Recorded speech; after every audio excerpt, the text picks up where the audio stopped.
نحمده ونصلي على رسوله الكريم أما بعد أعوذ بالله من الشيطان الرجيم بسم الله الرحمن الرحيم يا أيها الذين آمنوا لا تتبعوا خطوات الشيطان ومن يتبع خطوات الشيطان فإنه يأمر بالفحشاء والمنكر. معزز سامعین کرام، میں نے آپ حضرات کے سامنے قرآن مقدس کی ایک آیت پڑھی ہے جس میں رب کائنات نے ارشاد فرمایا کہ اے ایمان والو، شیطان کے نقش قدم پر مت چلو، اور جو شخص شیطان کے نقش قدم پر چلے گا تو شیطان اس کو بے حیائی اور برائی کا حکم دے گا۔ ملت اسلامیہ کے نوجوانوں، آج کی اس محفل میں اور آج کے اس مبارک اجلاس میں میری تقریر کا موضوع آج کا بگڑا ہوا معاشرہ اور ہماری ذمہ داریاں ہے۔ بارگاہ عزت میں دعا کیجئے کہ خالق کائنات مجھے صحیح بات کہنے اور پوری امت مسلمہ کو اس پر عمل کرنے کی توفیق عطا فرمائے۔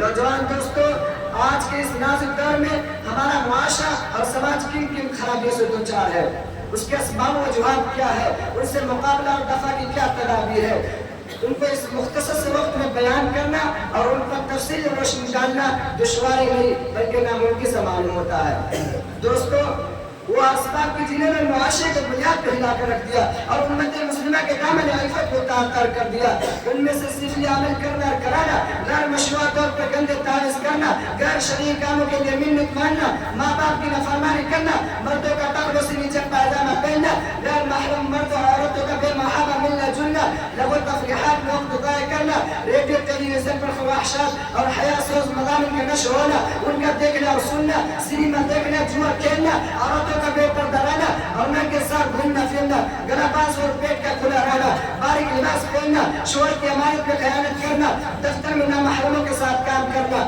بے پردہ بازار میں جانا، نوجوان لڑکوں اور لڑکیوں کا کالج میں مخلوط تعلیم حاصل کرنا، رشوت لینا اور دینا، سود لینا اور دینا، غیبت کرنا یا سننا، تصاویر کا رکھنا اور دیوار پر لگانا، شوق اپنا پالنا، تقاریب شادی میں اپنے پیسے نمائش کے لیے خرچ کرنا، الغرض بہت سی بیماریاں ہیں جو ہمارے معاشرہ اور سماج میں جاری و ساری ہے۔ محترم حضرات، یہ بھیانک بیماریاں ہیں جن کا تذکرہ اجمالی طور پر میں نے آپ کے سامنے رکھا۔ طول میں نہ جاتے ہوئے بعض شدید فتنے کی وضاحت کر دینا چاہتا ہوں۔ مناسب معلوم ہوتا ہے کہ اول اس فتنے کا تذکرہ کیا جائے جس نے شرم و حیا کا جنازہ نکال کر مکاری اور عیاری کو عام کر دیا، جسے لوگ سینما سے یاد کرتے ہیں۔ حضرات، ایک دم وہ تھا کہ گانا بجانا، ناچنا اور منہ کھول کر گھروں کے سامنے بیٹھنا معیوب شمار ہوتا تھا۔ اونچے اور بڑے درجے کے لوگ کے درکنار کم درجے کے لوگ بھی اس کو بے حیائی اور خرافی یقین کرتے تھے۔ کیا کسی کی شرم غیرت اس بات کی اجازت دے سکتی تھی کہ اس کی بہو بیٹی گھروں کے سامنے ناچے اور گائے؟ ہرگز نہیں۔ لیکن افسوس آج ہر شہر میں ایک نہیں کئی سینما ہے جہاں مردوں عورتوں کے گور بے گور نظر آتے ہیں۔ شریف زاویہ خود ایک طرح کے فراز انجام دیتی ہے، گندے فحش قصوں کی اداکاری میں اجنبی مردوں کے سامنے نہایت بے باکی سے حصہ لیتی ہے۔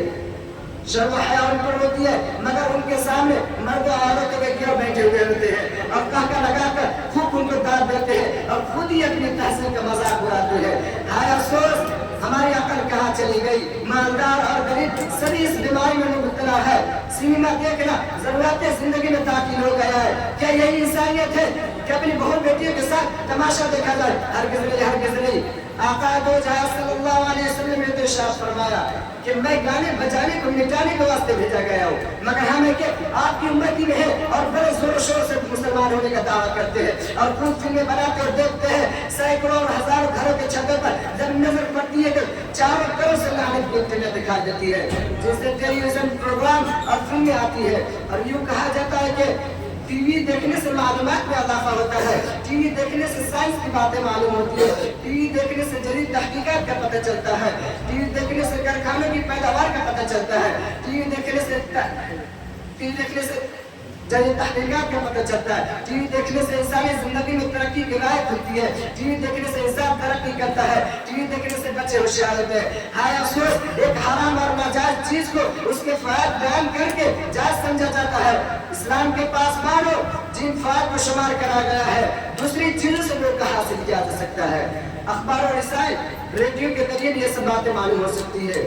یاد رکھیے، ٹیلی ویژن وہ خطرناک شے ہے کہ جس کے ذریعے عورت اور مردوں اور بچوں کے اخلاق خراب ہوتے ہیں۔ بے حیائی کیسے